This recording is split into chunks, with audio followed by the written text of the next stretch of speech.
तर हल्लो भावांनो, सकाळ सकाळी यो काय सीन याला असलं काय बघितलं की बेकार वाटतं. तर चला सांगतो तुम्हाला काय विषय झालेला. आपली गाडी भरायची होती आगाशिवनगर मध्ये, म्हणजेच कराडमध्येच भरायची होती भावांनो. काय नाही, बकेटचा लोड होता, जास्त नव्हता, 1.5 टनच माल होता. आणि आपल्याला जायचं कुठं होतं भावांनो? बाळूमामा देवस्थान आदमापूरला. मग काय निघलो तिथनं आणि पुढे आले आले बघा हे सीन बघायला भेटला भावांनो. ज्याच्यासोबत घडतं त्यालाच कळतं भावांनो. बघणाऱ्यांना काय हे फक्त एक ऍक्सिडेंटच वाटणार भावांनो. हे नाहीतर ह्याच्या मागं भरपूर स्वप्न एका मालकाचे असतात.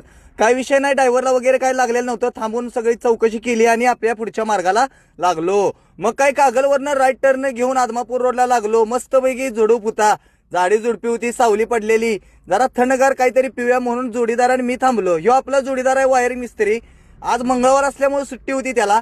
मग आलेला आपल्या बरोबर फिरायला, वन डे ट्रिप होती हो, त्यामुळं काय विषय नाही. मग काय आलो बघा आदमापूरला. भावांनो, ज्यांनी आदमापूरला येऊन गेल्यात दर्शनास तर त्यांचं तर ठीक आहे. ज्यांनी येऊन न गेले, जर गेलेलं नसेल, कुणी बघितलं नसेल तर त्यांच्यासाठी व्हिडिओत दर्शन करून घ्या भावांनो. मग काय पोचलो, तिथून 6 किलोमीटरवर पार्टी होती.